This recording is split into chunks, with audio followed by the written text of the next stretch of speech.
Il est l'homme qui est à la une de l'actualité africaine depuis plusieurs mois maintenant. Moïse Katumbi a décidé de briser le silence dans 64 minutes sur TV5 Monde. Bonsoir Moïse Katumbi. Bonsoir. Merci d'être avec nous sur TV5 Monde. Vous êtes candidat à la présidentielle en République démocratique du Congo. Vous avez rejoint les rangs de l'opposition en début d'année, il y a environ 7 mois de cela. Vous êtes également homme d'affaires, président du célèbre club de football de Lubumbashi, le tout-puissant Mazembe. Ça se trouve dans la province minière du Katanga, région que vous avez dirigé pendant plusieurs années. Moïse Katumbi, vous avez quitté votre pays, la République démocratique du Congo, le 20 mai dernier, précipitamment, pour des raisons médicales. Comment allez-vous? Je vais bien pour le moment.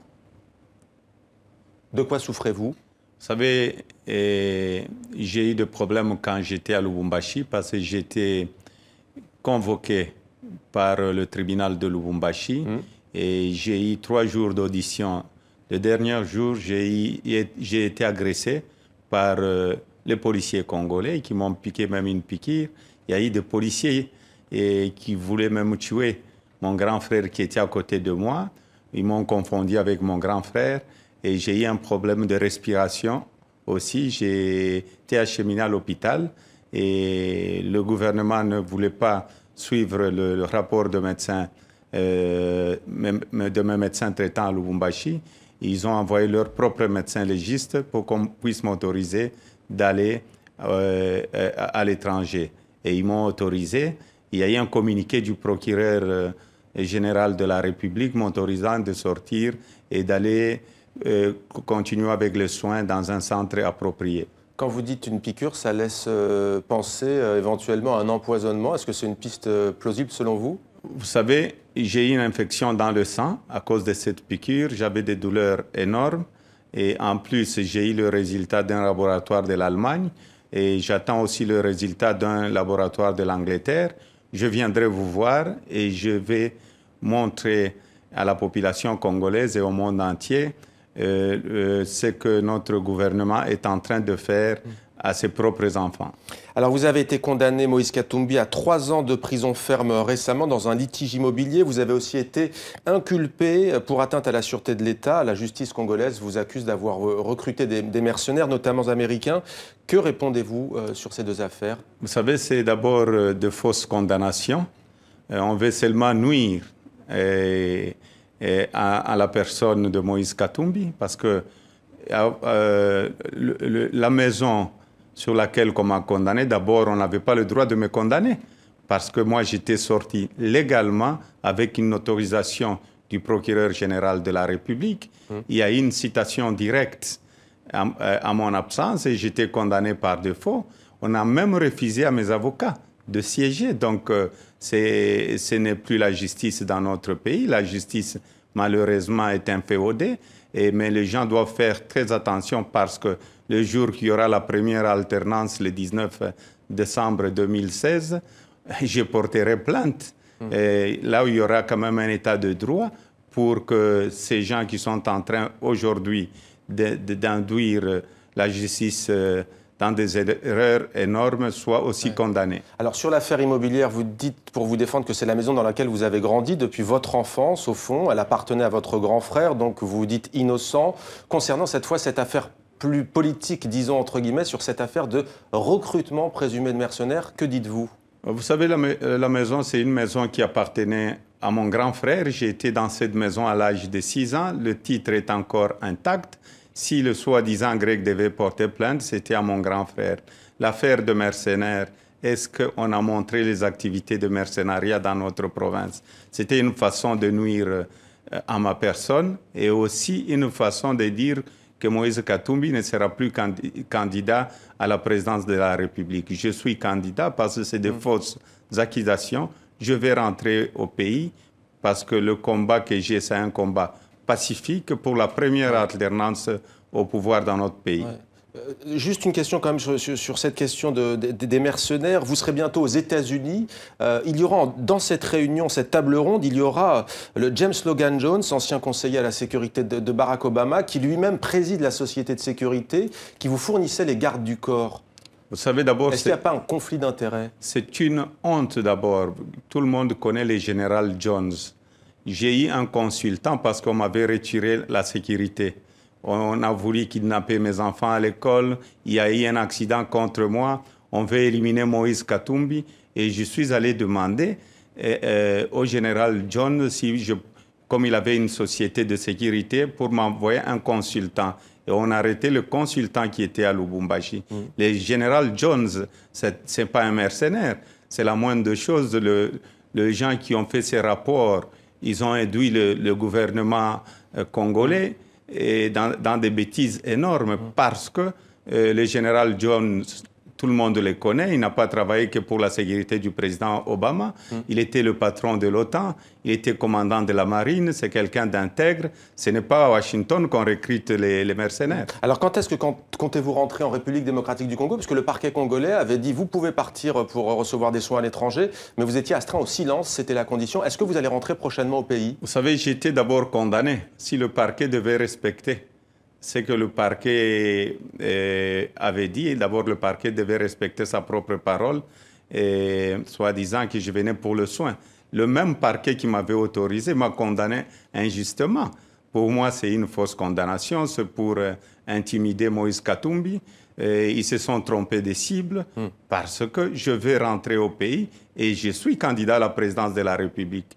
Et je demande au peuple congolais que je vais rentrer et je vais annoncer la date de mon retour. Alors justement, selon la constitution du Congo-Kinshasa, puisque vous évoquez cette présidentielle, Joseph Kabila, le président de la République congolaise, ne peut pas briguer de troisième mandat, mais la Cour constitutionnelle a tranché. Il pourra rester en fonction après la fin de son mandat, c'est-à-dire grosso modo novembre-décembre, si le scrutin n'a pas lieu. Vous savez, la Cour constitutionnelle n'a pas le droit de donner même une minute de plus au président Kabila. La Cour constitutionnelle n'est pas au-dessus de la Constitution et la Cour constitutionnelle n'a pas dit que le président Kabila pouvait rester au pouvoir. La Cour constitutionnelle n'a pas demandé à la CENI de retarder l'élection présidentielle. La commission électorale. Oui, la CENI, qui est la commission électorale, n'a pas demandé à la Cour constitutionnelle n'a pas demandé de retarder l'élection dans notre pays. Donc, au mois de septembre, la Cour constitutionnelle est obligée de convoquer l'élection présidentielle parce que le 19 décembre 2016, le président Kabila ne sera plus président de la République. Mais la présidentielle peut-elle se tenir dans ce contexte? On le voit quand même très tendu. Bien sûr, bien sûr. Ça, ce sont des manœuvres que le pouvoir est en train de faire pour rester au pouvoir et nous n'allons pas permettre ça. Cette année-ci, c'est une année pour l'élection présidentielle et c'est une année d'une grande fête chez nous parce que ça sera la première alternance. Et le président Kabila doit laisser une histoire, dire j'étais le premier président à quitter le pouvoir pacifiquement. Mais vous étiez avec le pouvoir il y a encore très peu, je l'ai dit, il y a 7 mois. Vous avez rejoint les rangs de l'opposition et du Front citoyen. Vous êtes ensuite désigné candidat à cette présidentielle par les opposants du G7 et par des opposants de l'Alternance pour la République. Pourquoi vous avez changé de camp?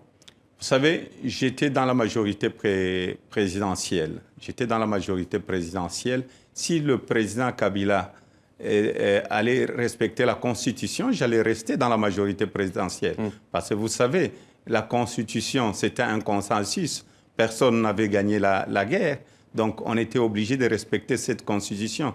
Il y a eu des millions et des millions de morts. Et si j'ai accompagné le président Kabila, j'étais parmi les gens qui disaient au président, attention, on doit respecter la Constitution parce que retomber encore dans des troubles dans notre pays, ce serait une très mauvaise chose pour le pays. Et le plus important pour moi, il faudrait que le président Kabila puisse corriger ce qu'il est en train de faire. Il doit savoir qu'il y a un temps, il y a un temps pour tout. Il y a aussi une vie après la présidence de la République. Nous voudrons voir le président Kabila à Kinshasa après le 19 décembre, après une passation pacifique.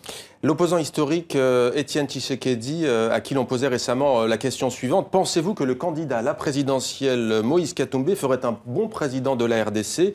Il a répondu, je me réserve, c'est une question pour le futur. En quoi seriez-vous, Moïse Katumbi, le mieux placé, le plus à même d'incarner l'opposition et l'alternative congolaise? Vous savez, je suis candidat à la présidence de la République. Il y a plusieurs candidats et je respecte beaucoup le président Tshisekedi qui est devenu le président du rassemblement de l'opposition. C'est la première fois que l'opposition est réunie. Et le président Tshisekedi est en train de rentrer au pays le 31. Je demande au peuple congolais de l'accueillir. Le 31 juillet. Le 31 juillet, il est en train de rentrer le 31 juillet.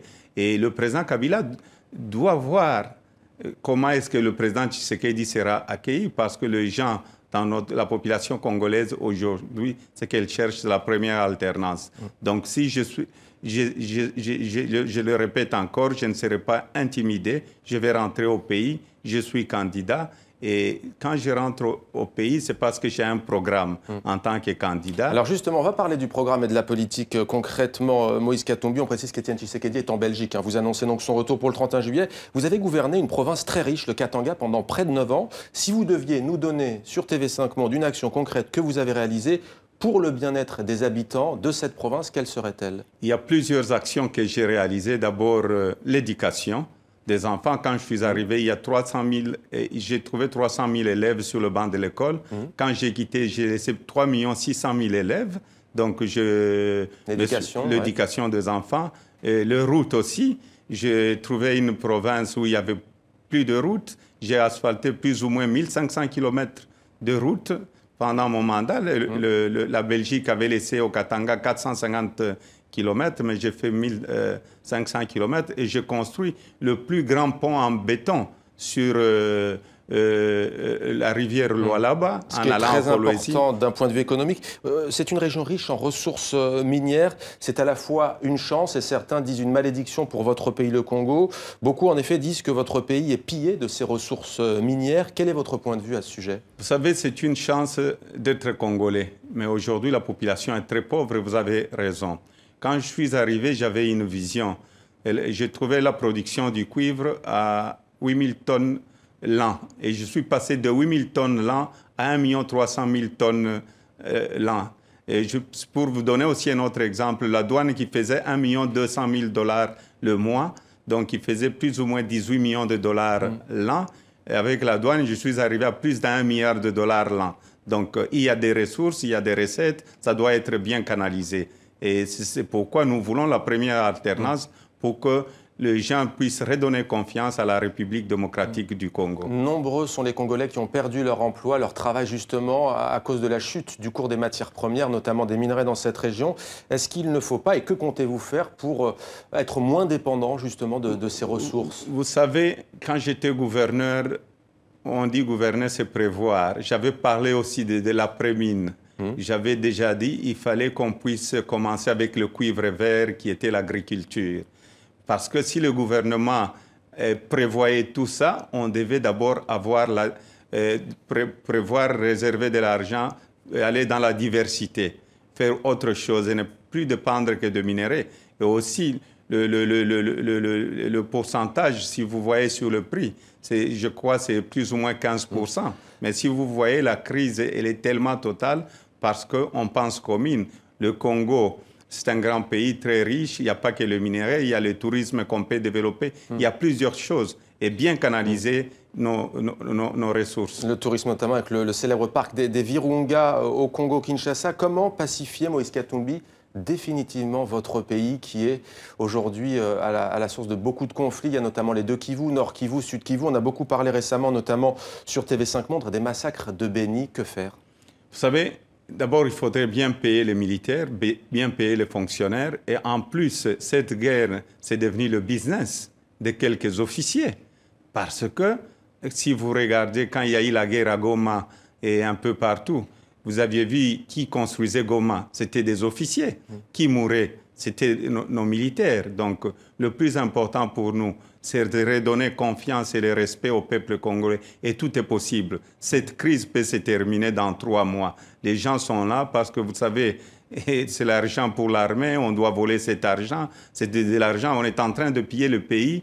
Et en plus, on est en train de tuer la population congolaise. Donc, cette histoire, on peut la terminer maximum 3 mois, s'il y a la volonté. Terminons peut-être par une note d'espoir. Quel est-il, selon vous, pour votre pays? On le rappelle, le plus grand en superficie, l'un des plus peuplés d'Afrique, même après le Nigeria. Quel espoir? Vous savez, l'espoir est là parce que c'est le plus grand pays francophone dans le monde entier aujourd'hui, c'est le Congo. Et nous avons aussi le peuple congolais, et c'est un grand peuple. On a une très grande histoire et nous devons nous approprier nous-mêmes de notre propre développement pour que le Congo puisse devenir aussi un jour un pays respectueux. Nous ne voulons pas pleurer tous les jours, nous voulons travailler, donner de l'emploi à tout le monde et améliorer la situation sociale de la population congolaise. Moïse Katumbi, candidat à la présidence de la République démocratique du Congo, scrutin censé se tenir d'ici la fin de l'année 2016. Merci d'avoir répondu à nos questions sur TV5 Monde. Merci beaucoup.